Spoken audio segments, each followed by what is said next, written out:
নবী মুহাম্মদ রাসূলুল্লাহ সাল্লাল্লাহু আলাইহি ওয়াসাল্লাম ওই বেধর্মীর লাশকে সম্মান দেওয়ার জন্য দাঁড় হয়ে গেলেন এবং তার সাথে যারা যারা ছিল মুসলমান সবাই দাঁড়িয়ে গেলেন। ততক্ষণ অবধি তারা দাঁড়িয়ে থাকলেন যতক্ষণ অবধি ওই খাটটি তাদের চোখের আড়াল হয়ে গেল না। এটা হচ্ছে আমার নবীর ভালোবাসা মুসলিমদের জন্য, এটা হচ্ছে প্রেম প্রীতি আমার নবীর অমুসলিমদের জন্য। আল্লাহর নবী কোনদিন অমুসলিমদের সঙ্গে প্রতিশোধ নেয়নি। যদিও তারা আমার নবীকে কষ্ট দিয়েছে, যদিও তারা আমার নবীর সামনেকার 4টা দাঁত ভেঙে দিয়েছে, যদিও আমার নবী মুহাম্মদুর রাসূলুল্লাহ সাল্লাল্লাহু আলাইহি ওয়াসাল্লামকে তায়েফের প্রান্তে মরা মরা অবস্থায় ছেড়ে দিয়েছে, আল্লাহর নবী সাল্লাল্লাহু আলাইহি ওয়াসাল্লাম সমস্ত ব্যক্তিকে মাফ করে দিয়েছেন, ক্ষমা করে দিয়েছেন মক্কা বিজয়ের দিন। একজন মুসলমান কোনদিন আতঙ্কবাদী হতে পারে না, আর যদি সে আতঙ্কবাদী হয় তাহলে সে মুসলমান নয়। আনাস বিন মালিক রাদিয়াল্লাহু তাআলা আনহু বলছেন, আমরা একটা জায়গা দিয়ে যাচ্ছিলাম, সঙ্গে ছিলেন আমাদের নবী মুহাম্মদুর রাসূলুল্লাহ সাল্লাল্লাহু আলাইহি ওয়াসাল্লাম। যেতে যেতে যেতে যেতে এক জায়গায় বিশ্রাম নিলাম, এলে খেস্তে গেছি, অনেকক্ষণ ধরে হাঁটতে হাঁটতে এক জায়গায় একটু আরাম করার জন্য বসলাম। ইতিমধ্যে একজন ব্যক্তি পাখির বাসা থেকে ডিম নিয়ে চলে এসেছে। পাখির বাসাতে ডিম হয় না, পাখির বাসা থেকে সে কি করেছে, ডিম নিয়ে চলে এসেছে। তো যেমনই ডিম নিয়ে আসা, ওই পাখি আল্লাহ নবীর মাথার উপরে ঘুরতে শুরু করে দিয়েছে, উঠতে। আল্লাহ নবী বললেন, মান ফাজা হাদিহিল বাইদা, তোমাদের মধ্যে কে আছো যে এই পাখিটাকে কষ্ট দিয়েছো? আল্লাহ নবীর সাহাবায়ে কেরাম মুসলমানদের মধ্যে হতে একজন পাখির বাসা থেকে পাখির ডিম নিয়ে চলে এসেছে, আল্লাহ নবীর মাথার উপরে ওই পাখিটা ঘুরতে লেগেছে। কেন? একজন তার ডিম নিয়ে চলে এসেছে। আল্লাহ নবী বললেন, তোমাদের মধ্যে কে এর ডিম এনেছো, কে একে কষ্ট দিয়েছো? যাও, এই পাখিকে কষ্ট দেওয়ার কোনো অধিকার তোমার নেই। এর ডিম তার বাসাতে ফেরত দিয়েছে। যে ইসলাম ছোট্ট ছোট্ট প্রাণীর ব্যাপারে এত যত্নশীল, সেই ইসলাম কোনদিন মানুষের গলা কাটার আদেশ দিতে পারে না। মুসলিমের একটি রিওয়ায়াত এসেছে, আল্লাহর নবী মুহাম্মদুর রাসূলুল্লাহ সাল্লাল্লাহু আলাইহি সাল্লাম বলছেন, একজন দিনদার পরহেজগার মুত্তাকি মহিলা ছিলেন, খুবই নেকি কাজ করতে একজন মহিলা। একজন মহিলা ছিলেন কেমন? খুবই ভালো, নামাজ রোজা হজ যাকাত খুব ভালো ভালো করত। তার বাড়িতে ছিল একটি বিড়াল। তার বাড়িতে কি ছিল? আমাদের মধ্যে অনেকের বাড়িতে বিড়াল থাকে না, থাকে না? থাকে। আল্লাহর নবী বলছেন, একজন মহিলা ছিলেন অত্যাধিক ভালো, নামাজি, পরহেজগার, তার বাড়িতে একটি বিড়াল থাকত। সে বিড়াল একদিন ওই বাড়িতে কোনো খাবার নষ্ট করে দেয়। অনেক সময় নষ্ট করে না, দেখবেন বিড়াল সবজি রাখা আছে, মাংস রাখা আছে, মাছ রাখা আছে, ও মুখ দিয়ে দিল, হয় না? এরকম হয়। ওই মহিলার কোনো খাবার ওই বিড়ালে নষ্ট করে দেয়। ওই মহিলা তখন রেগে ওই বিড়ালকে একটি ঘরে, একটি কক্ষে, ঘরে বন্ধ করে দেয়।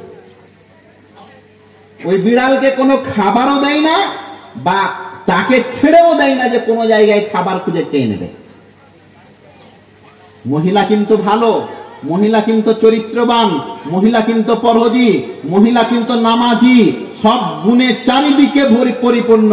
কিন্তু সেই মহিলা একটি ভুল কি করলো? একটি বিড়ালকে তার ছোট্ট মতো পাপের কারণে ঘরে বন্দি করে দিল। তাকে কিছু খেতেও দিল না, আর ছেড়েও দিল না যে সে নিজে কোনো খাবার খাক। কিছুদিন পরে ওই বিড়াল মারা গেল। মুসলিমের হাদিসে এসেছে, এটা কোনো কাহানি আর গল্প আপনাকে বলছি না। আল্লাহর নবী বলছেন সেই মহিলার ব্যাপারে যে তার নামাজ, রোজা, হজ, যাকাত, দান, খায়রাত সব কিছু পানিতে পড়ে গেল। সেই মহিলাকে আল্লাহ রেগে জাহান্নামে দিলেন। কেন? একটি প্রাণী, একটি বিড়ালের সঙ্গে এই দুর্ব্যবহারের জন্য আল্লাহ পাক রব্বুল আলামিন তার সমস্ত নামাজ রোজা হজ যাকাতকে বেকার করে দিলেন। যে ইসলাম এই আবলা প্রাণীদের প্রতি এত যত্নশীল, এই আবলা প্রাণীর উপরে অত্যাচারের জন্য জাহান্নামের মধ্যে নিক্ষেপ করতে পারেন একজন নেককার মহিলাকে, সেই ইসলাম কি কোনোদিন মানুষের মধ্যে দ্বন্দ্ব সৃষ্টি করতে পারে? সেই ইসলাম কি কোনোদিন মানুষের মধ্যে ঝামেলা বিবাদ সৃষ্টি করতে পারে? হে প্রিয় ভাই, ইসলামের এটা শিক্ষা নয়। ইসলামের শিক্ষা হচ্ছে আম এবং সালামতি। অন্য একটি হাদিসে আল্লাহ নবী সাল্লাল্লাহু আলাইহি সাল্লাম বলছেন, ইয়ারহামু ইউরহামু মান ফিল আরদ ইউরহামু মান ফিস সামা ইয়ারহামু মান ফিল আরদ ইউরহামু মান ফিস সামা। আল্লাহ নবী বলছেন, ইয়ারহামু মান ফিল আরদ ইউরহামু মান ফিস সামা। আল্লাহ নবী বলছেন, এই দুনিয়ার মানুষ যারা জমিনে আছে, যারা মাটির উপরে আছে, এদের প্রতি যদি তুমি দয়া করো, যে আকাশে আছে সে তোমার প্রতি দয়া করবে। আল্লাহ নবী বলছেন, ইয়ারহামু মান ফিল আরদ ইউরহামু মান ফিস সামা। আপনি যদি জমিনের বসবাসকারীদেরকে শান্তিতে থাকতে দেন, তো আকাশে যে আছে সে আপনাকে শান্তিতে থাকতে দেবে। জমিনে কারা বসবাস করে? যত রকম জীবজন্তু, কীট পতঙ্গ, সমস্ত ব্যক্তির প্রতি আপনার শ্রদ্ধা ভালোবাসা ফরজ। প্রিয় নবী মুহাম্মদ রাসূলুল্লাহ সাল্লাল্লাহু আলাইহি সাল্লাম পশু প্রাণীদের সঙ্গে সুব্যবহারের কথা বলেছেন। শুধু তাই নয়, আল্লাহ নবী সাল্লাল্লাহু আলাইহি সাল্লাম বলেছেন, সেই গাছ কাটা যাবে না। গাছ কাটা বুঝেন না? আল্লাহ নবী বলেছেন, সেই গাছ কাটা যাবে না যেই গাছের নিচে মানুষেরা বিশ্রাম নেই। যেই গাছের নিচে মানুষেরা বিশ্রাম নেই, সেই গাছ কাটা যাবে না। যেই গাছ মানুষের উপকারে আসে, সেই গাছ কাটা যাবে না। আরে মানুষ কাটা তো অনেক দূরের কথা, ইসলাম গাছ কাটতেই নিষেধ করছে, আর আপনি বলছেন মুসলমানের আতঙ্কবাদী। লজ্জা লাগে আমাদেরকে এই কথা শুনতে। আমাদেরকে খুব কষ্ট লাগে তখন ওই সমস্ত ব্যক্তিদের কথা শুনতে, যে আমরা নাকি ভারতবর্ষে ভাড়াটিয়া। হে প্রিয় ভাই, একবার ভেবে দেখো, ভারত স্বাধীন আন্দোলনে আমাদের ভূমিকা কতটুকু রয়েছে। ভারত স্বাধীন আন্দোলনের সর্বপ্রথম যদি বীজ রোপণ কেউ করেছে, তো আমরাই করেছি। ইংরেজ যদি কাউকে দেখে ভয় পেয়েছে, তো আমাদের কি দেখেছে জান? আমি যে জায়গা থেকে এসেছি সেই জায়গার নাম হচ্ছে মুর্শিদাবাদ। কোন জায়গা? এক জায়গায় আপনি জানেন, এককালে মুর্শিদাবাদ ভারতের রাজধানী ছিল। কি ছিল? এককালে ছিল মুর্শিদাবাদ ভারতের রাজধানী। আজও আপনি গিয়ে জিজ্ঞাসা করেন মুর্শিদাবাদের হাজারদুয়ারিকে, যে হাজারদুয়ারি তুমি আজকেও সিঁড়ি দ্বারা আকাশের দিকে তাকিয়ে কেন এই রকম করে দাঁড়িয়ে আছো, তখন তিনি নির্ভীক কণ্ঠে সেই হাজারদুয়ারি আপনাকে উত্তর দেবে, আমাকে তৈরি করা হয়েছিল ইংরেজদের বিরুদ্ধে আন্দোলন করার জন্য। আপনি যান আমার মুর্শিদাবাদে, এখনো তৈরি আছে ইমামবাড়া, এখনো তৈরি আছে কাঠগড়া, এখনো তৈরি আছে নবাব সিরাজউদ্দৌলার সেই তওপ, যেই তওপ তৈরি করেছিলেন ইংরেজদের বিরুদ্ধে জিহাদের জন্য। जब भी गुलिस्तान को खून की जरूरत पड़ी, जब भी गुलिस्तान को खून की जरूरत पड़ी, सबसे पहले हमारे ही गर्दन कटी। अब कहते हैं ये अहले वतन, ये वतन है तुम्हारा हमारा नहीं। अरे भारत के যখন রক্ত লেগেছে, সবচাইতে বেশি রক্ত আমরাই দিয়েছি। আর আজকে বলছেন বাবু হিন্দি হিন্দু হিন্দুস্তান ভাগো মোল্লা পাকিস্তান। আমরা পাকিস্তানকে ভালোবাসি না। আপনাকে শতবার আমরা জানাই, পাকিস্তানকে যদি ভালোবাসতাম তো 1947-এর পরে যখন ধর্মের বিভাজনে ভারত এবং পাক আলাদা আলাদা হয়ে যায়, তো জিন্নার হাত ধরে সেই দিন পাকিস্তান চলে যেতাম। কিন্তু আমরা বলেছিলাম এই ভারতে আমাদের জন্ম, এই ভারতকেই আমরা ভালোবাসি। আর এর জন্যই তো আমরাই লিখেছি সারে জাহাঁ সে আচ্ছা হিন্দু সীতা হামারা, हम बुलबुले हैं इसकी ये बुलसिता हमारा। কে লিখেছেন এটা? सरफरोशी की तमन्ना अब हमारे दिल में है, देखना है जोर कितना बाजुए कातिल में है। কে লিখেছে এগুলো? তুমি যাও প্রত্যেকটা চ্যাপ্টার। ইন্ডিয়া গেট নাম শুনেননি? ইন্ডিয়া গেট কোথায় আছে? দিল্লিতে। শুক্রিয়া। দিল্লির ইন্ডিয়া গেটে প্রায় 94,000 সৈন্য শহীদ, ভারতবর্ষের মুজাহিদ ইংরেজ বিরোধী আন্দোলনকারীদের নাম লেখা আছে, প্রায় 94,000। তার মধ্যে প্রায় 61,000 নামী মুসলমানদের। আর আজকে বলছেন এনআরসি আরদের জন্য করবো না। প্রিয় ভাই, আমরা কোনোদিন আপনাদেরকে অন্য নজরে দেখিনি। আমরা আপনাদের জন্য বুক চিরে দিয়েছি। আমাদের ইতিহাস পড়িয়েন, আমরা আপনাদেরকে বুকে টেনে নিয়েছি। কোনোদিন আমরা বিভেদ করিনি। হ্যাঁ, বিভেদের বীজ রোপণ হয়েছে এই ভারতবর্ষে, সবাই জানি কখন থেকে। দিল্লিতে একটি পার্টি এলো, যেই পার্টি বিশেষ করে বলল আমরা অমুককে বাঁচাবো তুমুককে বাঁচাবো, তখন থেকে আমাদের মধ্যে বিভাজন সৃষ্টি হলো। আমরাই লিখেছি, এক বৃন্তে দুটি কুসুম হিন্দু মুসলমান, মুসলিম তার নয়নমণি হিন্দু তাহার প্রাণ। কারা লিখেছে? আমরাই লিখেছি। আমরা কোনোদিন আপনাদেরকে খারাপ নজরে দেখিনি প্রিয় ভাই। আমরা আপনাদেরকে ভাই বলেই ডাকি, এটা আমাদের শরীয়ত অনুমতি দিয়েছে, অন্য কেউ অনুমতি দেয়নি। আল্লাহ পাক রব্বুল আলামিন কোরআন মাজিদের বিভিন্ন জায়গায় বলেছেন, হে আদম সন্তানেরা তোমরা আমার ইবাদত করো। আমরা বিশ্বাস করি আপনারা আদম সন্তান। আল্লাহ পাক রব্বুল আলামিন সূরা হুজরাতে বলছেন, ইয়া আইয়ুহান নাস ইন্না খালাকনাকুম মিন যাকারিন ওয়া উনসা ওয়া জাআলনাকুম শুউবান ওয়া কাবাইলা লিতাআরাফু ইন্না আকরামাকুম ইনদাল্লাহি আতকাকুম। আল্লাহ তাআলা বলেন, হে মানব মণ্ডলী, আমি তোমাদেরকে এক মা এবং এক বাপ থেকে সৃষ্টি করেছি। আমাদের জন্মগত সূত্র একটা। আমাদের মধ্যে কোনো নিচু জাতি নাই, কোনো উঁচু জাতি নাই। আমাদের কাছে কেউ মাথার তারাও নয়, আর কেউ পায়ের ধুলাও নয়। আছে কোনো পার্থক্য আমাদের মধ্যে? আপনার বাড়িতে যে লেবার খাটে, লেবার, সে যদি 5 ওয়াক্তের নামাজি হয় আর আল্লাহু আকবার মানে আজান দেওয়ার পরে যদি মসজিদে চলে আসে, আর যদি প্রথম কাতারে জায়গা পেয়ে নেই, তাহলে তার স্থান প্রথম কাতারে। প্রথম কাতার নয় না, আমরা লেবারকে পিছনে পাঠাবো? ইসলাম এই বিধান দেই।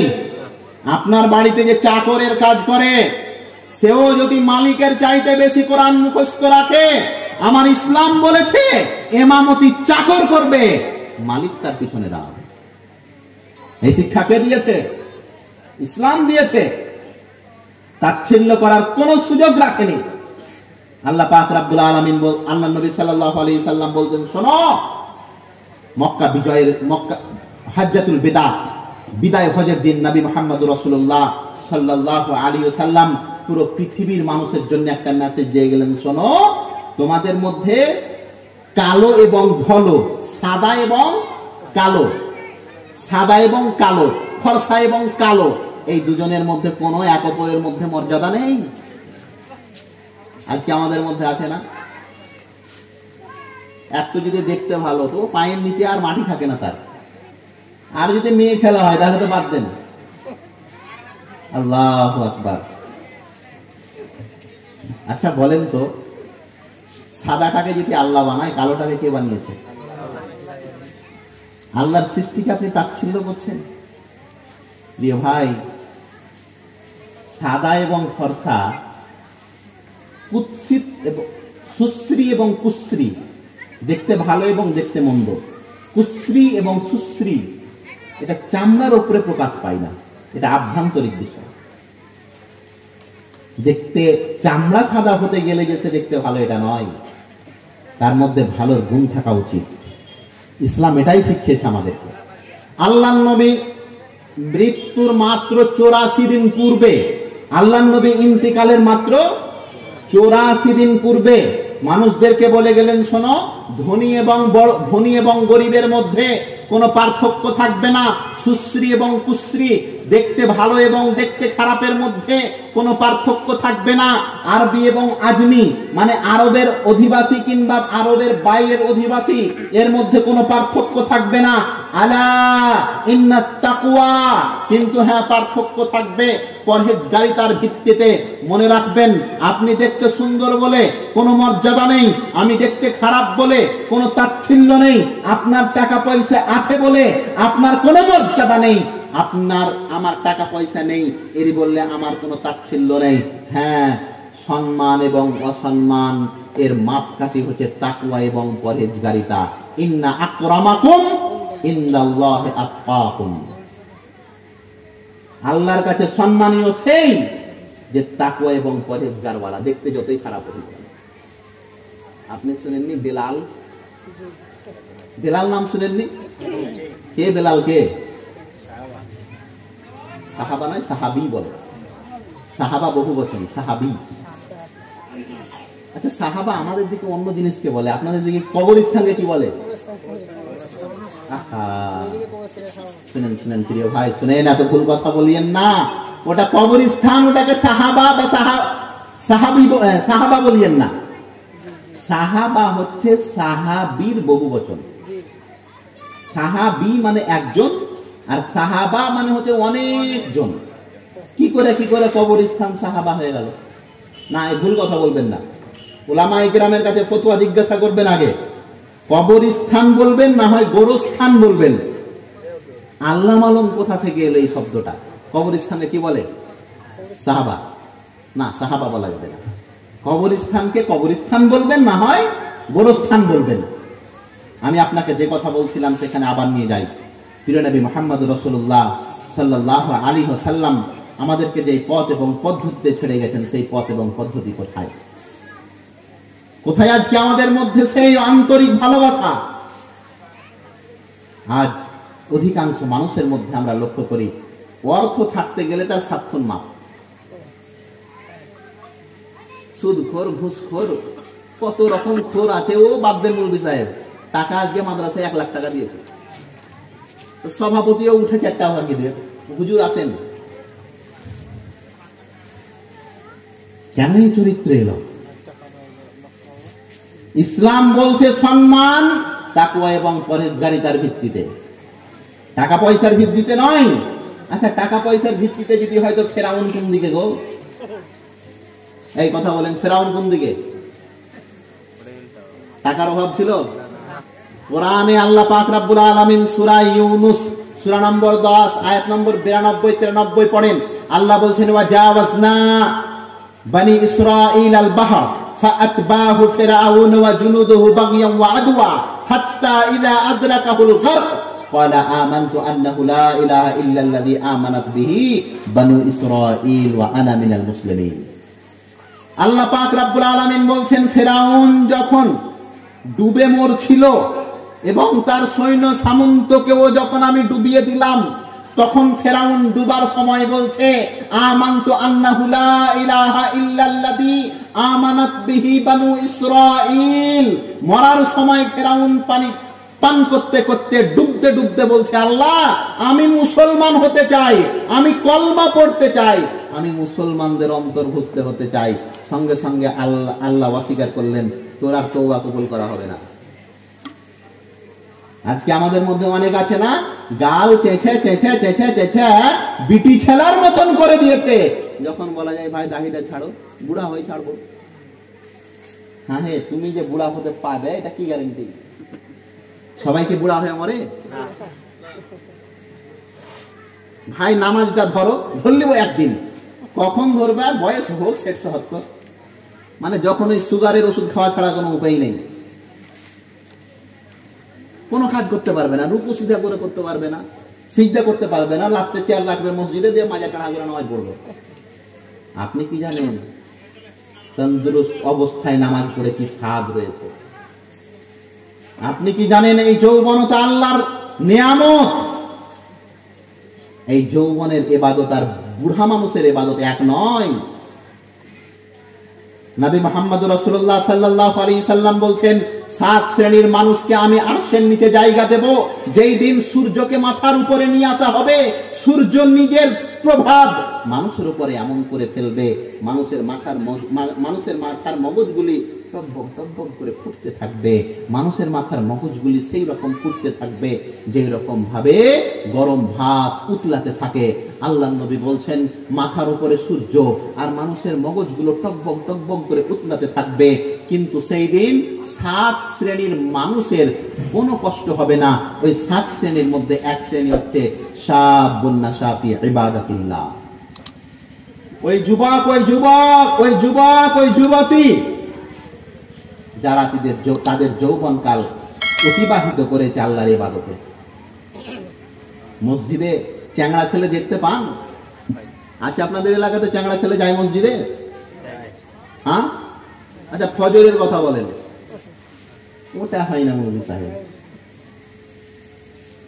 কি করে হবে? ও তো রাত 2টা অবধি ফোনে হ্যালো হ্যালো করতে করেনি। আর আপনি এত 3rd ডিগ্রি কেন? আপনি এত কুলাঙ্গার বাপ মা কি করে হতে পারছে? মৌলভী সাহেব আমার বেটার বিয়ে দিয়ে দিয়েছি। কার সঙ্গে গো? অমুক পাড়ার অমুকের বেটির সঙ্গে। কেন গো? ভালোবাসতো তো, বিয়ে দিয়ে দিয়েছি। ও মরব্বি, ওটার নাম ভালোবাসা না, ওটার নাম জেনা। ওটার নাম কি? এই ফোনে ফোনে যেটাকে ফোনে ফোনে ভালোবাসা বলছো, ভালোবাসা নয়, কোরআন বলছে ওটা জেনা। আল্লাহর নবী বলছেন, আইনানে তাজনিয়ানে, চোখ দুটি জেনা করে, ইয়াদানে তাজনিয়ানে, হাত দুটি জেনা করে, রিজলাইনে তাজনিয়ানে, পা দুটি জেনা করে, ওয়াল ফাহমু ইয়াজনি। আল্লাহর নবী বললেন, চোখও জেনা করে, চোখের জেনা হচ্ছে দেখা, হাতও জেনা করে, হাতের জেনা হচ্ছে স্পর্শ, পাও জেনা করে, পায়ের জেনা হচ্ছে খারাপ কাজের দিকে যাওয়া, মুখও জেনা করে, মুখ হচ্ছে প্রেম ভালোবাসার কথা বলা বিবাহের পূর্বে। কেন নাম দিলেন এটার নাম ভালোবাসা? আপনার বলা উচিত ছিল বরব্বি যে আমার বেটা অমুকের বেটির সাথে জেনা করতো, বিয়ে দিয়ে দেবে। ও ভদ্র ভাষা, বেটা কাম করেছে কুকুরের মতো, ওকে ভদ্র ভাষা কি করে হবে? কুকুরের জায়গা সেই, কুকুরের জায়গা কোথায়? তুমি একদিন সোফাতে বসতে দাও, ওকে জীবনে বসবে না। পাশে গুটি ছাই রাখেন এক বস্তা, ঠিক বলবো ওখানে। আপনি রাগ করিয়েন না, জুতা যদি কোটি টাকারও হয় তবু আর স্থান পায়ের নিচে, আর টুপি যদি আমার 5 টাকাও হয় ওর স্থান মাথার উপরে। আল্লাহ স্থান ঠিক করেছে, আপনি নন। যার যেমন পদ, যার যেমন কর্ম, আল্লাহ পাক রব্বুল আলামিন তাকে সেই রকমই পদবি দিয়ে ডেকেছেন। বিবাহর পূর্বে এটা ভালোবাসা নয়, বিবাহর পূর্বে এটা জেনা, বিবাহর পূর্বে এটা ভালোবাসা নয়। ভুল করেও বলবেন না অমুকের অমুক অমুকের অমুক এইরকম ভালোবাসতো যে বিয়ে দিয়েছে, না, বলেন জেনা করেছিল তারপরে বিয়ে দিয়েছে, ব্যভিচার করেছে সে, অন্যায় করেছে সে, আল্লাহর তাকলিকের মধ্যে সৃষ্টি ঘটিয়েছে। আল্লাহ পাক রব্বুল আলামিন তার ফয়সালা করবেন। বিবাহ দিয়েছেন ওটা ভিন্ন কথা, আমি সেই দিকে যাচ্ছি না। হে প্রিয় ভাই, আমি আপনাদেরকে বলছিলাম অমুসলিমেরা আমাদের শত্রু নয়, না, সার্বিকভাবে অমুসলিমেরা আমাদের শত্রু না। ইসলাম এটা শিখায় না। ভ্রাতৃত্ববোধ, সমাজের মধ্যে একটা শান্তি শৃঙ্খলা বজায় থাকবে কি করে? যখন আমরা এক অপরের সঙ্গে কাঁধে কাঁধ মিলিয়ে কাজ করব। এর জন্য তো আল্লাহ বলেছেন কি, সবারই মুখস্থ আছে, দেখেন, লাকুম দীনুকুম ওয়ালিয়া দীন। মুখস্থ নেই? কুলিয়া আইয়ুহাল কাফিরুন লা আ'বুদু মা তা'বুদুন ওয়ালা আনতুম আ'বিদুনা মা আ'বুদ ওয়ালা আনা আ'বিদুম মা আবাদতুম। আয়াতের শেষ অংশটা দেখছেন, আল্লাহ কি বলছেন? লাকুম দীনুকুম। কি এর মানে? এর মানে এটা নয় যে কোনো অমুসলিম ভাইকে আপনি আক্রমণ করবেন। কোরআনে আল্লাহ স্পষ্ট ভাবে বলেছে, কোন অমুসলিমের প্রতিমাগুলিকে, তাদের দেবদেবীগুলিকে, তাদের উপাসনালয়গুলিকে, তাদের উপাস্যগুলিকে তোমরা গালি দিও না, এই সুযোগ নেই। তাদেরকে তাচ্ছিল্য করিও না, তারাও তাচ্ছিল্য করবে না জেনে তোমাদের উপাসনালয়গুলিকে উপাস্য করে। আল্লাহ স্পষ্ট ঘোষণা দিলেন লাকুম দীনুকুম ওয়ালিয়া দীন। তারা তাদের উপাসনালয়কে, উপাস্যকে নিয়ে সন্তুষ্ট থাকুক, তোমরা তোমাদের ইবাদত নিয়ে সন্তুষ্ট থাকো। লাকুম দীনুকুম ওয়ালিয়া দীন, তোমার জন্য তোমার ধর্ম, আমার জন্য আমার ধর্ম। তবে মারামারি কেন ভাই, কেন ফাটাফাটি? আমার জুবানে তোমার কথা কেন জোর করে বলাচ্ছে? আমার পোশাক কেন তোমাকে ঘৃণা লাগছে? আমার খাবার দাবার কেন তোমাকে খারাপ লাগছে? আমি তো কোনোদিন তোমাদেরকে কথা বলিনি, আমরা তো কোনোদিন তোমাদেরকে আঘাত করিনি, আমরা তো তোমাদের বিরুদ্ধে কোনো কথা বলিনি। আমরা তো সেই কথা বলেছি যেই কথা আমাদের প্রিয় নবী মুহাম্মদ রাসূলুল্লাহ সাল্লাল্লাহু আলাইহি ওয়াসাল্লাম বলেছেন। আল্লাহ নবী বলছেন ইত্তাকিল্লাহ হাইসুমা কুনতা ওয়াত্তাবিউস সাইয়্যাতাল হাসানাতা তামহুহা ওয়া খালিকিন নাস বিহুসনি খুলুকিন। আল্লাহ নবী বলছেন, এই দুনিয়ার মানুষ শোনো, আল্লাহকে দেখে ভয় করো তুমি যেখানেই থাকো। আল্লাহকে দেখে ভয় হয়? যদি আল্লাহকে দেখে ভয়ই হতো আপনার, আল্লাহকে দেখে যদি ভয়ই হতো আপনার, তাহলে নির্জনে এত পাপ হতো? কত রকম যে পাপের সঙ্গে আমি আপনি জড়িত। মানুষের সামনে আমার একরকম চেহারা, আর মানুষের পিঠ ঘুরাতে যেতে গেলে আমার আর এক রকম চেহারা। না প্রিয় ভাই, এটা মুসলমানদের চরিত্র না। আল্লাহ নবী বলছেন, তুমি যেখানে থাকো আল্লাহকে দেখে ভয় করো। ইত্তাকিল্লাহ হাইসুমা কুনতা ওয়াত্তাবিউস সাইয়্যাতাল হাসানাতা তামহুহা।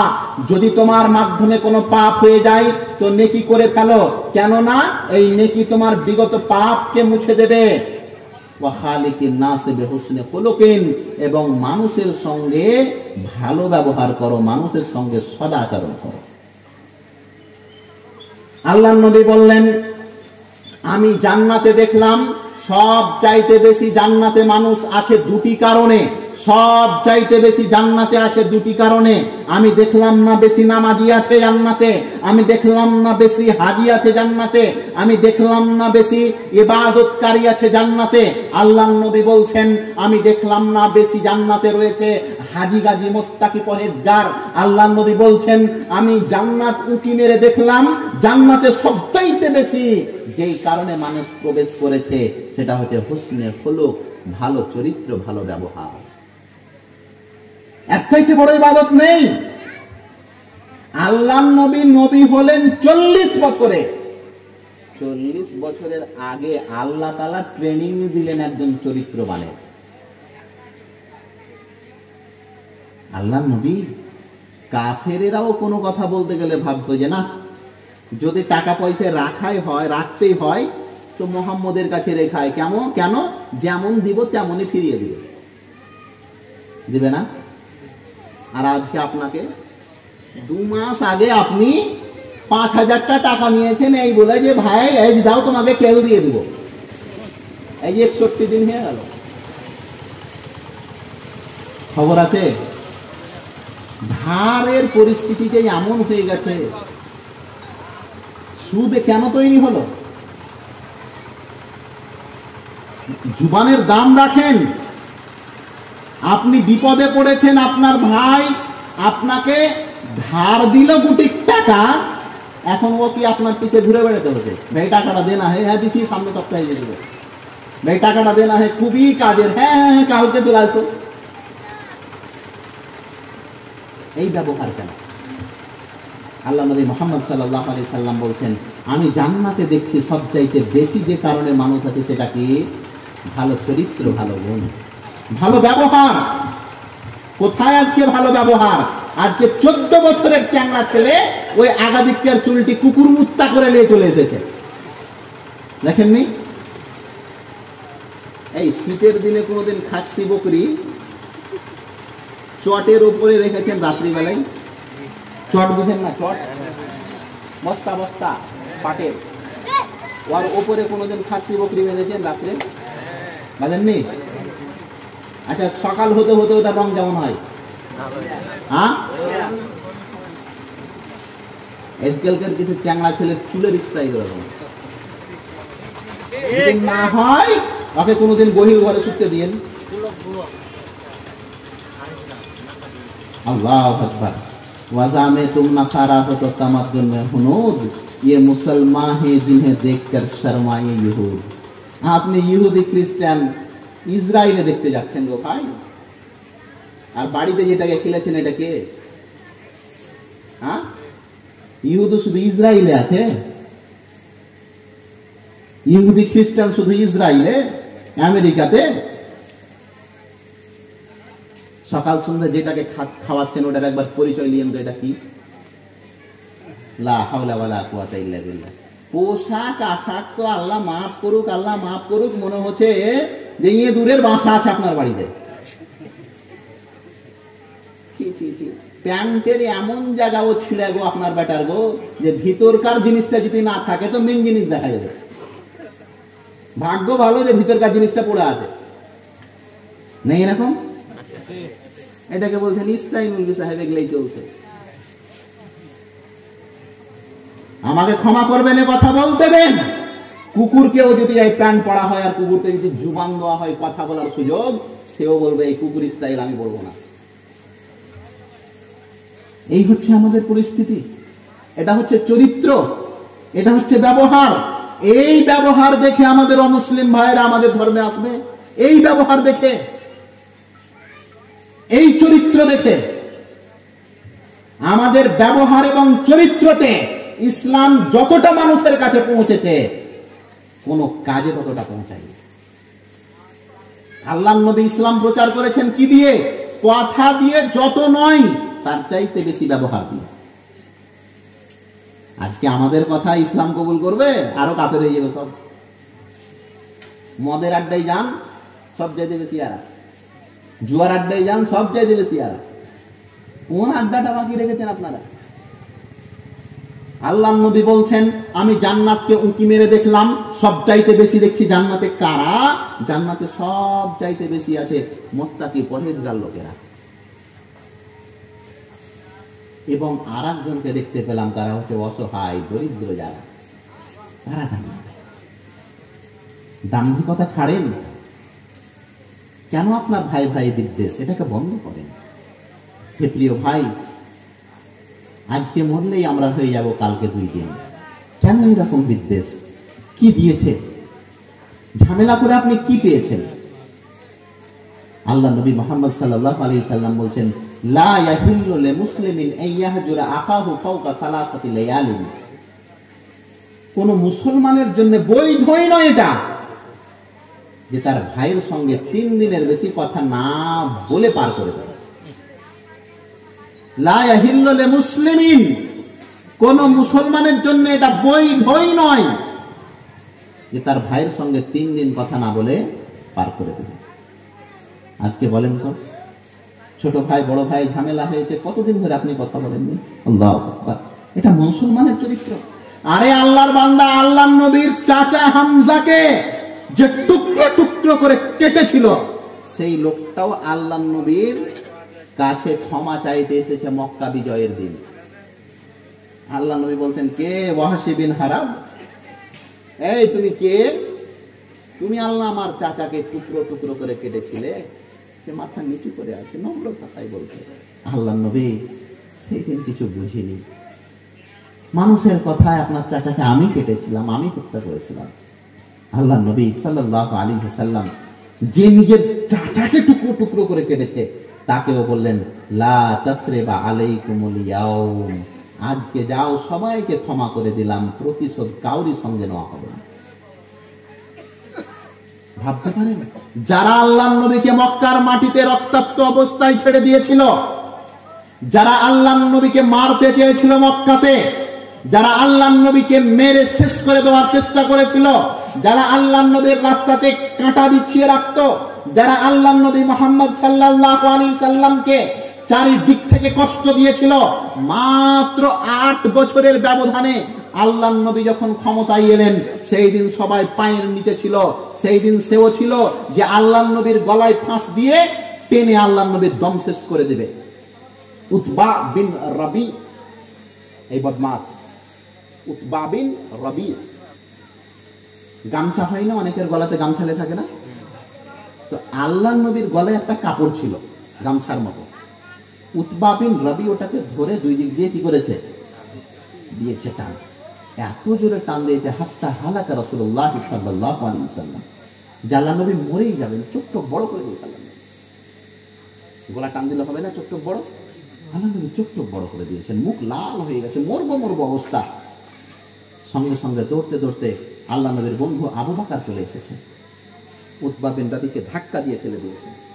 একদিকে উতবা আর একদিকে আল্লাহ নবী অজ্ঞান হয়ে পড়ে গেছে। আবু বকর বারবার উঠাচ্ছেন, আল্লাহ নবী আল্লাহ নবী, আল্লাহ নবী বেহুশ। আবু বকর মনে করেছে যে আল্লাহ নবী মনে হয় মারা গেছে। তো ওই যে বদমাশটাকে আবু বকর ধাক্কা দিয়ে ফেললো, উতবা বিন রবি, এরা তো শয়তান কয়েকটা ছিল, সবাই মিলে তখন আল্লাহ নবীকে বাদ দিয়ে আবু বকরকে ঠাকাতে শুরু করেছে, লাফ ঘুষা।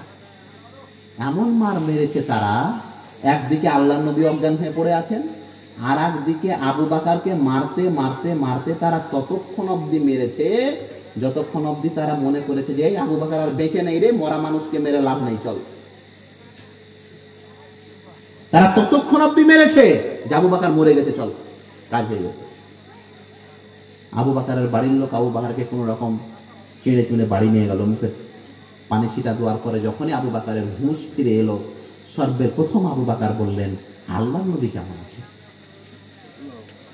আবু কুহাফা, আবু বকরের পিতা আবু কুহাফা, আবু বকরের পিতা আবু কুহাফা নিজের বেটাকে বলছে, আরে বেটা তুই তো মরা মাছিলি রে, তুই নিজের একবার খোঁজলে তোর কি অবস্থা হয়ে আছে, তোর থুথুনি মুখুনি চুড়ে দিয়েছে ওরা, লাভ ঘুষা দিয়ে মেরেছে 4-5 জনে, আর তুই আল্লাহ নবীকে নিয়ে পড়ে আছিস। তারপরে আবার জিজ্ঞাসা করছেন, আল্লাহ নবী কেমন আছে? সবাই বললেন যে হ্যাঁ, আল্লাহ নবীর হুঁশ এসেছে, অজ্ঞান ছিল, জ্ঞানটা এসেছে।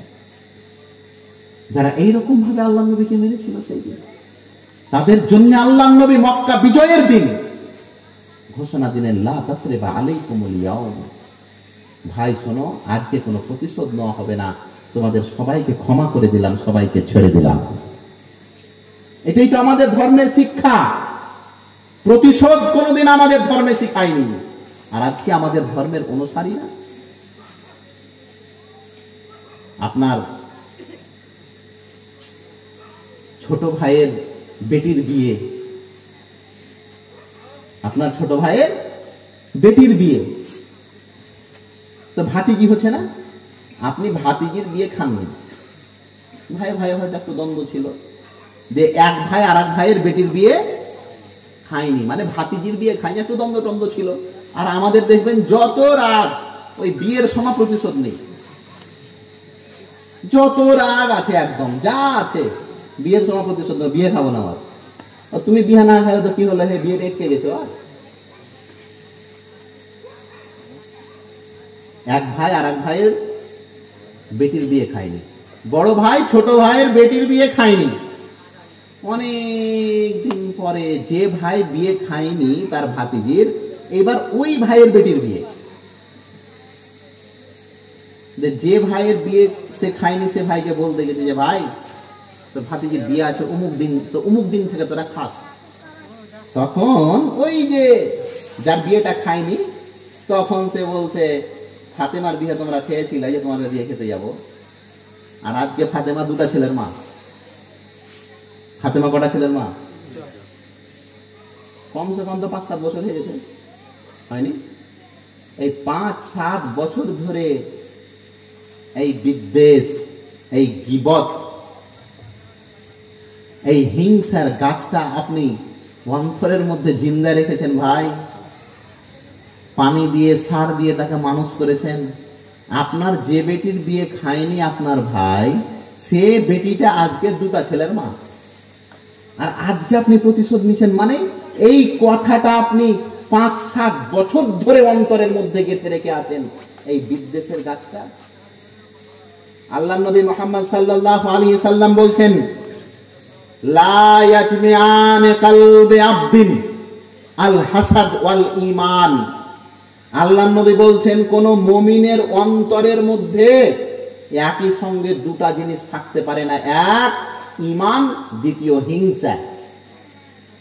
এই দুটোর মধ্যে আপনার অন্তরে একটা থাকবে যদি আপনি ঈমানদার হন। কি হবে? যদি ঈমান থাকে তো ঈমানদার, আর যদি হিংসা থাকে তো হিংসুক, মুনাফিক পেয়ে গেলেন আপনি। আপনি বলছেন ঈমানও আছে হিংসাও আছে, হতে পারে না। অন্তর একই সময় দুটো জিনিস থাকতে পারে না। অন্য একটি হাদিসে রয়েছে, আল্লাহ নবী বলছেন মানুষ ততক্ষণ অবধি কল্যাণের দিকে থাকবে যতক্ষণ অবধি হিংসা করবে না। আমাদের নবী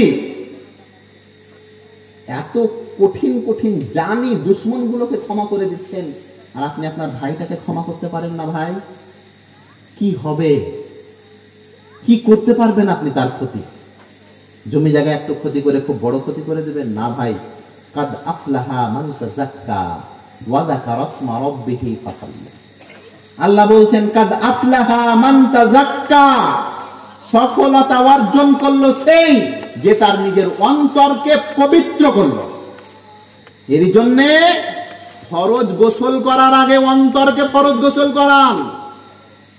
মুখ ধোয়া, হাত ধোয়া, পা ধোয়ার চাইতে বেশি প্রয়োজন একবার অন্তরটাকে ধন।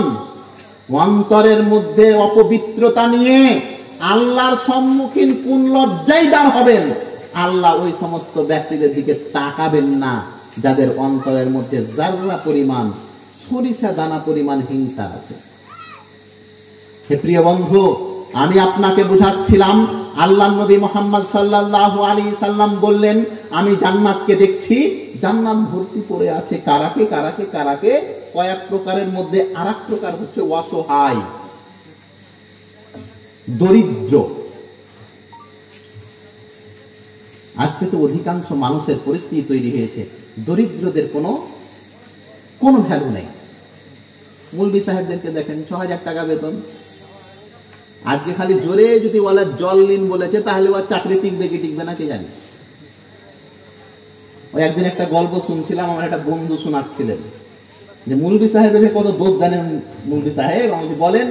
বলছে একদিন একটা মৌলভী জোরে জোরে হেঁটে যাচ্ছে, তো পিছন থেকে বলছে আজকে মনে হয় জায়গিরের বাড়িতে ভালো মন্দ খাবার আছে রে। মৌলভীটা শুনে লেগে যা তাহলে জোরে জোরে হাঁটবো না, হাঁট এবার আস্তে আস্তে হেঁটে যাবো। তো তারপরের দিন কি করেছে, আস্তে আস্তে হেঁটে গেছে। এরপরের দিন কি বলেছে, একটা বাজে কথা বলেছে, তো মৌলভী সাহেব আস্তে আস্তে হেঁটে গেছে। তখন পিছন থেকে আরেক বদমাস বলছে মৌলভী সাহেব যে কত খেয়েছে, হাঁটতে পারে না। এই হচ্ছে মৌলভী সাহেবদের দোষ গো। আল উলামা ওয়ারাসাতুল আম্বিয়া গো ভাই, এদের পিছনে লাগিয়ে না, জীবন বরবাদ হয়ে যাবে। নবীদের ওয়ারিস, এটা আল্লাহ নবী বলছেন না ভাই, এদের পিছনে লাগবেন না। আপনার কোনো অন্যায় হয়েছে, মসজিদের ডিউটি হচ্ছে না, আপনি সুন্দরভাবে বুঝান। তারপরেও যদি না হয় তাহলে আপনি বলেন যে মৌলভী সাহেব আপনি বিদায় নেন। অসম্মান নয় না, অসম্মানী ব্যক্তি অপরজনকে অসম্মান করে। সম্মানীয় ব্যক্তি নিজেরও সম্মান রাখে, অপরেরও সম্মান রক্ষা করে। এর জন্য কখনোই আমাদের নবী বেধর্মের সঙ্গে যদি এই ব্যবহার করে থাকে, আমাদের সঙ্গে কি ব্যবহার হবে? প্রিয় ভাই, আমি আমার আলোচনায় আরেকটি যেটা অংশ বলতে চাইছি সেটা হচ্ছে, যেহেতু আপনারা জানেন মাদ্রাসার জালসা এটা, আমি আপনাদেরকে আদায়ের কথা বলবো না, ওটা দান যেমন দেবেন নেকি তেমন পাবেন। দানের ব্যাপারে একটা কথা বলি তাহলে। সাহাবায়ে কেরাম কত দান করতেন জানেন? তাবুকের যুদ্ধ আল্লাহ নবীর জীবনের শেষ যুদ্ধ এটা। এই বলেন তো আল্লাহ নবী কতটি যুদ্ধ করেছেন? পারা যাবে না। আল্লাহ নবীর কতটি যুদ্ধ আছে জীবনীতে জানেন? উপস্থিত এবং অনুপস্থিত সব মিলিয়ে আল্লাহ নবী 10 বছরে যুদ্ধ করেছেন 90টি। কতটি? উপস্থিত এবং অনুপস্থিত গাজওয়া এবং সারিয়া মিলিয়ে আল্লাহ নবী যুদ্ধ করেছেন 90টি। আমি আপনাকে ওই যুদ্ধের কথা বলতে যাচ্ছি না, আমি আপনাকে যে কথা বলতে যাচ্ছি শুনেন ভালো করে। তাবুকের যুদ্ধ আল্লাহ নবীর জীবনের শেষ যুদ্ধ। এটা কি যুদ্ধ? তাবুক মদিনা থেকে 781 কিলোমিটার। মদিনা থেকে 781 কিলোমিটার পায়ে হেঁটে যেতে হবে। সম্ভব গো ভাই? তারপরও ফের আপনাদের মতন এই রাস্তা নেই ঢালাই করা, রাস্তাই ছিল না তখন। কোথায় পাথর, কোথায় কাঁকর, কোথায় পাহাড়, কোথায় মরুভূমি, সব পার করে যেতে হতো। আল্লাহ নবী সেই যুদ্ধের পূর্বে মানুষদেরকে বললেন তোমরা দান করো, যে যা পারলেন দান করলেন। আবু বকর বললেন আল্লাহ নবী আপনাকে সবই দিয়ে দিলাম। আল্লাহ নবী বললেন বাড়িতে কি রেখেছো? আপনাকে আর আল্লাহকে সব দিয়ে দিলাম। আবু বকরের দান দেখে যত সাহাবায়ে কেরাম ছিলেন সব মাথা নরম করে দিলেন যে আবু বকর এত দান করলে, যদিও দানের পরিমাণটা খুব বেশি ছিল না। সেই দিন দান করেছিলেন উসমান গনি, আল্লাহু আকবার। 15,000 সৈন্যকে যা লাগবে সব দিয়েছিলেন তিনি। কত হাজার? 15,000। মানে 15,000 সৈন্যকে উট লেগেছে, ঘোড়া লেগেছে, অস্ত্র লেগেছে, খাবার দাবার লেগেছে। সেই দিন তাবুকের যুদ্ধে মুসলমান সৈন্যের সংখ্যা ছিল 30,000, অর্ধেক দিয়েছিলেন, তার মানে 15,000। আল্লাহ নবী বললেন সাহাবায়ে কেরামদেরকে এটিও হবে না, আরো দাও। উসমান বাড়ি গেলেন, যে এই রকম করে ধরে কিছু সোনার মুদ্রা নিয়ে নেন, দিনার যাকে বলা হয়। কি নিয়ে এলেন? সোনার মুদ্রা, দিনার। এইরকম করে নিয়ে এলেন পোছাতে। আল্লাহ নবী বসেছিলেন, আল্লাহ নবীর পোছাতে ঢেলে দিলেন 1,000 দিনার। কয় হাজার? 1,000 দিনার কত জানেন বর্তমান মূল্য? বলতে পারবেন কেউ? 1,000 দিনারের আনুমানিক এখন দাম প্রায় 3.5 কোটি। কত? 3.5 কোটি। 1,000 দিনারে কতটা সোনা থাকে জানেন? কত কিলো? আল্লাহ নবীর স্ত্রী উম্মে হাবিবা, আবু সুফিয়ানের বেটি, এটা আবু সুফিয়ানের কন্যা উম্মে হাবিবা। আল্লাহ নবীর সঙ্গে যখন বিবাহ হয় তো উম্মে হাবিবাকে মোহর স্বরূপ দেওয়া হয়েছিল 400 দিনার। কত দিনার? 400 স্বর্ণ মুদ্রা। আব্দুল হামিদ ফেইজিয়াল মাদানী সাহেব লিখছেন যে 400 দিনার সমপরিমাণ হচ্ছে 1 কেজি 700 গ্রাম সোনা। কত? 1 কেজি 700 গ্রাম সোনা আল্লাহ নবীর স্ত্রী উম্মে হাবিবা মোহর স্বরূপ পেয়েছিলেন। আল্লাহ নবী দেননি মোহরটি, মোহরটি দিয়েছিলেন নাজ্জাসী বাদশা, হাবশা দেশের বাদশা। খুশি হয়ে দিয়ে দিয়েছিলেন যে যাও, মোহর আল্লাহ নবীর পক্ষ থেকে আমি দিয়ে দিলাম। কত ছিল মোহরের সংখ্যা সেই দিন? 700 দিনার। 700 দিনার যদি 1 কেজি 700 গ্রাম হয়, তাহলে 1,000 দিনার কতটি হবে গো? আব্দুল হামিদ মাদানী সাহেব লিখেছেন যে 400 দিনার সমপরিমাণ প্রায় 1 কোটি 20 লক্ষ টাকা। তবুও এটা সংখ্যাটা হচ্ছে 2021-22-এ। মানে তখন সোনা মনে হয় 65,000 টাকা ছিল নাকি, না আরো কম ছিল? এখন তো 78 না 72 না 84 কত?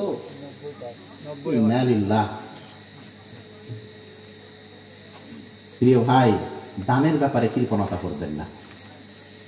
আমাদের মহিলাদের মাদ্রাসা, মহিলা মাদ্রাসা না তো এটা, মহিলা মাদ্রাসা, এই ব্যাপারে শিক্ষা নিয়ে কিছু কথা বলবো, আলোচনা শেষ করব।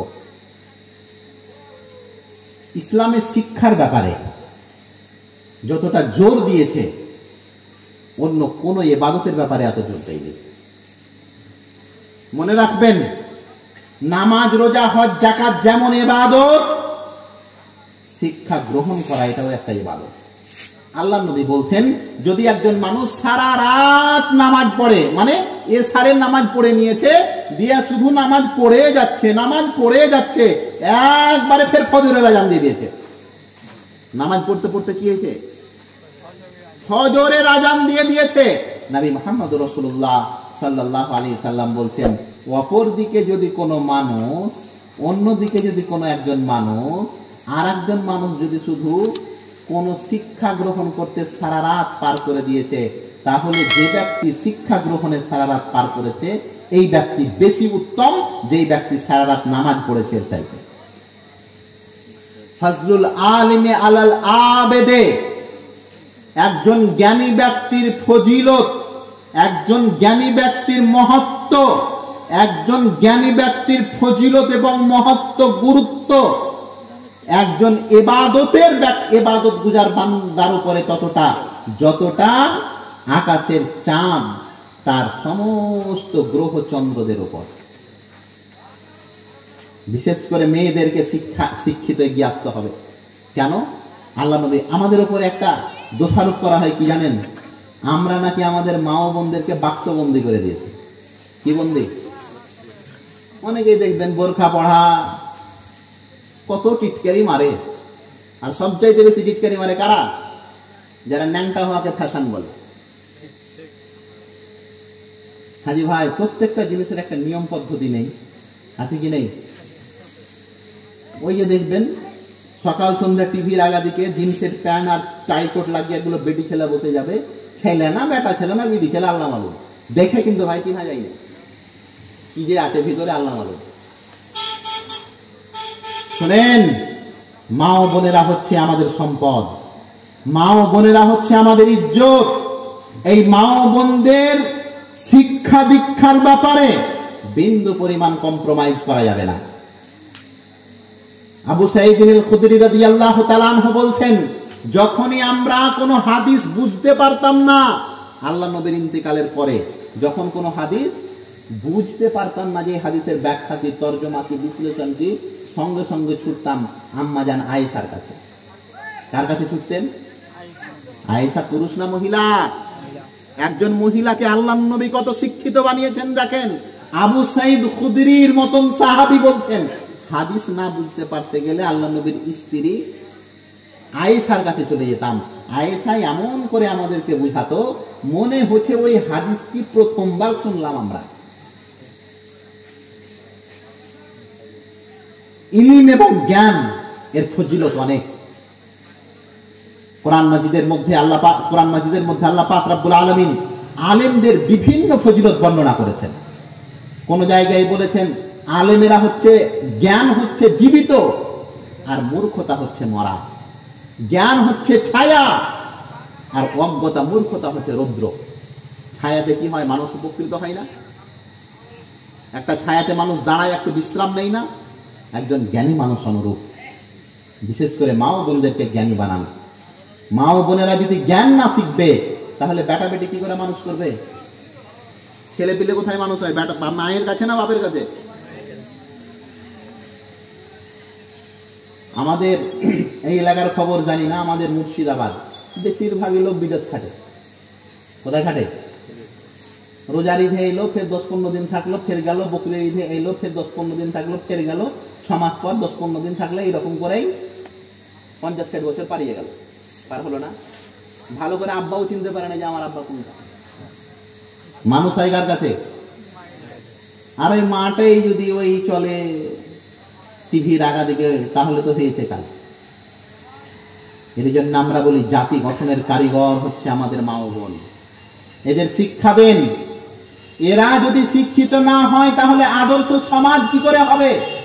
এরাই তো আদর্শ সমাজ গঠনের কারিগর। আপনি পৃথিবীর যত মুহাদ্দিস, মুফাক্কির, ইসলামী পণ্ডিতদেরকে দেখবেন, তারা শৈশবে প্রথম শিক্ষা মায়ের কাছ থেকে পেয়েছে। আজকে যেটা আপনার পোতা, আজকে যেটা আপনার পতিন, আজকে যেটা আপনার ছেলে মেয়ে, অধিকাংশ সময় ব্যয় করে তার মায়ের কাছে। এর জন্যে মনে রাখবেন, আমাদের অধিকাংশ মানুষেরাই ঘুমানোর দোয়া কার কাছে মুখস্থ করেছে?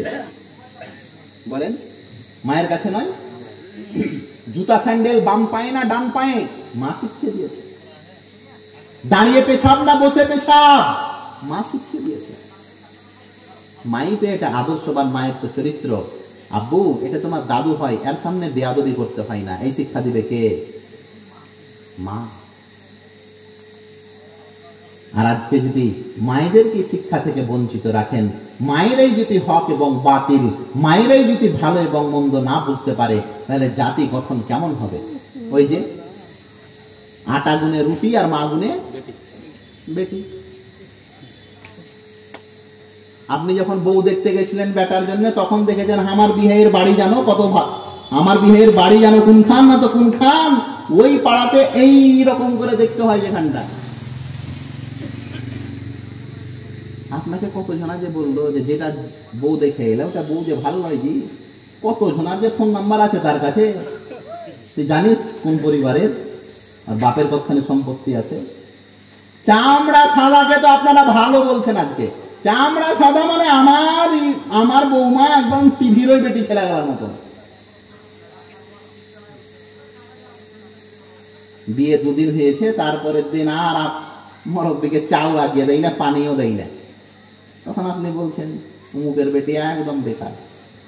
বিয়ের আগে তুমি চামড়া সাদা দেখতে গেলে চরিত্র দেখো না, এখন চরিত্র দেখো। কোন লজ্জায় তুমি, কোন লজ্জায়? 5 ওয়াক্তের নামাজ হয় মা, পিছন থেকে তখন আর খালা বলছে ও শুক্রবারটা পড়ে খালি, হ্যাঁ হয়ে যাবে হয়ে যাবে হয়ে যাবে, ওটার বেলা হয়ে যাবে। শোনেন, চরিত্র মানুষের পাল্টানো খুব কঠিন, অত সহজে পাল্টাবে না। সাদা এবং কালো পরিবর্তন হতে পারে। দুনিয়াতে যত রকম কসমেটিক এসছে, ক্রিম এসছে, সাধন এসছে, চরিত্র পরিবর্তনের জন্য আজকাল কোনো কসমেটিক ব্যবহার হয়নি। কেন? চরিত্র পরিবর্তনের জন্য আমি আর আপনি কোন সাধন, কোন কসমেটিকের চাহিদাই করি না। এর জন্য বাড়িতে মা ভালো আনেন। মা ভালো হবে কখন, আসবে কখন? আরে আপনার বাড়ির বেটি যেটা, সেটাই তো অন্য বাড়ির বহু। কেন পড়াবেন না মেয়েদেরকে? আপনি কোরআন পড়াবেন মেয়েদেরকে, হাদিসের শিক্ষা দেবেন, সেই মেয়ে নিজে কোরআন পড়বে, তার ছেলে পিলেকে কোরআন শিক্ষা দেবে। আল্লাহর নবী বলছেন খায়রুকুম মান তাআল্লামাল কোরআন ওয়া আল্লামা, পৃথিবীর মধ্যে সবচাইতে ভালো হচ্ছে সে যে নিজে কোরআন পড়ে আর অপরকে কোরআন শিখায়। अंग्रेजी पढ़ाया बच्चों को, कुरान पढ़ाना भूल गया। 6000 টাকা মুফতি সাহেবের বেতন, 5 ওয়াক্তের নামাজ, শুক্রবারের জুমা, তারপরে মক্তব। মক্তবে ফের 100টা ছেলে নেই বাস। আর ওই ছেলেটাকে আপনার সকালবেলায় আপনি কোচিং পাঠান, 2 ঘন্টা পড়ায়, মাসে 300 টাকা। আমি কোরআনকে খুবই ভালোবাসি মুফতি সাহেব, জান দিয়ে দেবো কোরআনের জন্য। আর কোরআন যে পড়াচ্ছে তার বেতন সামনে বার হবে। মুফতি সাহেব আলহামদুলিল্লাহ বলেন, বরকত তো আপনাদের টাকা দিয়ে আছে। কখন চরিত্র পাল্টাবেন গো? কখন পাল্টাবেন? হে প্রিয় ভাই, যারা কোরআনের শিক্ষক তারা পৃথিবীর শ্রেষ্ঠতম মানুষ, এদের সঙ্গে দুর্ব্যবহার নয়। আদর্শ সন্তান তৈরি করেন, আদর্শ বেটি তৈরি করেন। আর আদর্শ বেটি তৈরি করে কি করে হবে? যখন আপনি এদের শিক্ষা দীক্ষার ব্যাপারে একটু লক্ষ্য রাখবেন। বিশেষ করে আমাদের মাদ্রাসাগুলি হচ্ছে আমাদের দিনের কান্ডারি, ধর্মের রক্ষণাবেক্ষণকারী এরা। যদিও সমাজের মধ্যে সব মাদ্রাসা কিন্তু আমার মুখ দিয়ে বের হবে না। এমনও কিছু মাদ্রাসা, এমনও কিছু ওলামায়ে কেরাম আছেন যারা ধর্মটাকে আজকে বেচে বিক্রি করে খাচ্ছেন। আল্লাহ মাফ করুন। কোথায় পেলেন? এটা গান চলছে না সঙ্গীত চলছে, পার্থক্যই করা যায় না দূর থেকে। সব কপি, কপি নয় গানটা। আরে সঙ্গীত যদি ইসলামী গাইবেন আপনি গানের মতন করে, তো গান আর সঙ্গীতের মধ্যে কি পার্থক্য থাকে? আমরা তো বাহুব্বা দেনেওয়ালা মানুষ, নারী তকবীর আল্লাহু আকবার খুব শুনেছি। কোনদিন শুনেছি আল্লাহ নবীর বক্তব্য কি ছিল? কোনদিন জানার চেষ্টা করেছি যে বর্তমান যে দাওয়াত, বর্তমান যেটা কোরআন, বর্তমান যেটা হাদিসের ব্যাখ্যা হচ্ছে, এই ব্যাখ্যা কি 1400 বছর আগে ছিল? আজকে আশ্চর্য লাগে। অবশ্যই আমি সবাইকে দোষ দিচ্ছি না, কিন্তু অবশ্যই মাদ্রাসা মক্তব হচ্ছে আমাদের দিনের রক্ষণাবেক্ষণকারী। এটাকে ব্যবসাতে পরিণত করলে হবে না। জালসা জুলুস ওয়াজ মাহফিল, বক্তব্য দেওয়া ওলামায়ে কেরামদের কাজ অবশ্যই, কিন্তু ওলামায়ে কেরাম যেন এটাকে পেশা না বানায়। আপনি কি করেন? বক্তব্য দিয়ে বাড়াই। আস্তাগফিরুল্লাহ। বক্তব্য দেওয়া কোনো পেশা হলো? কথা বেচে খাওয়া কোনো পেশা হলো? আমরা আহলে হাদিসের কর্মী। আমি আপনাকে শুরু থেকে শেষ অবধি বলছি, আমাদের আমির আব্দুল্লাহ সালাফি দেখেন, একটা ন্যূনতম কর্মীকে দেখেন গা কোনো না কোনো কাজের সঙ্গে জড়িত হয়। আমি সৈবুর সুলেমান একটা মসজিদের ইমামতি করি, একটা মাদ্রাসাতেও পড়াই। কেন আমার প্রফেশন থাকবে বক্তব্য দেওয়া? কি করেন? 365 দিনে বক্তব্য দিয়ে বেড়াই না। কথা বাচা সিস্টেম ইসলামে বৈধ নয়। আপনি ওলামায়ে কেরামের সান্নিধ্যে এসে কথাগুলি বোঝার চেষ্টা করবেন। হে প্রিয় ভাই, আপনি আঘাত নেবেন না। শেষ মুহূর্তে আমি আপনাদেরকে যে কথা বলতে চাইছি, হক এবং বাতিল এটা বুঝতে শিখেন। কানকে মজা দিয়েন না। না, বক্তব্যটা শুনতে খুবই ভালো লাগলো মৌলভী সাহেব, এটা বাহুব্বা শোনার জন্য আমি আপনার অপেক্ষা করি না। না, এটা ঠিক নয়। আমার বক্তব্যতে আপনি কতটি উপকৃত হলেন, এটা মজা। কারণ হক এবং বাতিল আপনার মধ্যে যদি থাকে, তবু তো আপনাকে হক বাতিল শুনতে হবে কান দিয়ে। আপনাকে পিঠা লাগুক, আপনাকে মিঠা লাগুক, কিচ্ছু করার নেই। হে প্রিয় ভাই,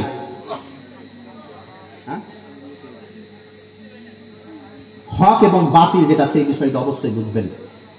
শেষ মুহূর্তে আমি আপনাদেরকে যে কথা বলতে চাইছি, আপনারা সকলেই জানেন যে আমাদের এই মাদ্রাসাগুলো আপনাদের টাকার বদৌলতে চলে। আপনি যদি দান না করব, সরকারকে কি কোনো টাকা দেয়? এখানে যে সমস্ত মেয়েগুলো পড়ছে, আপনার 200-400 টাকায় যদি শুধু আলিফ লাম মিমটাই শিখতে পারে, আলহামদুলিল্লাহ রাব্বিল আলামিনটাই যদি শিখতে পারে, কত বড় সাদকায়ে জারি আপনি করে গেলেন, করলেন না? মুলবি সাহেব, আমরা তো গরিব।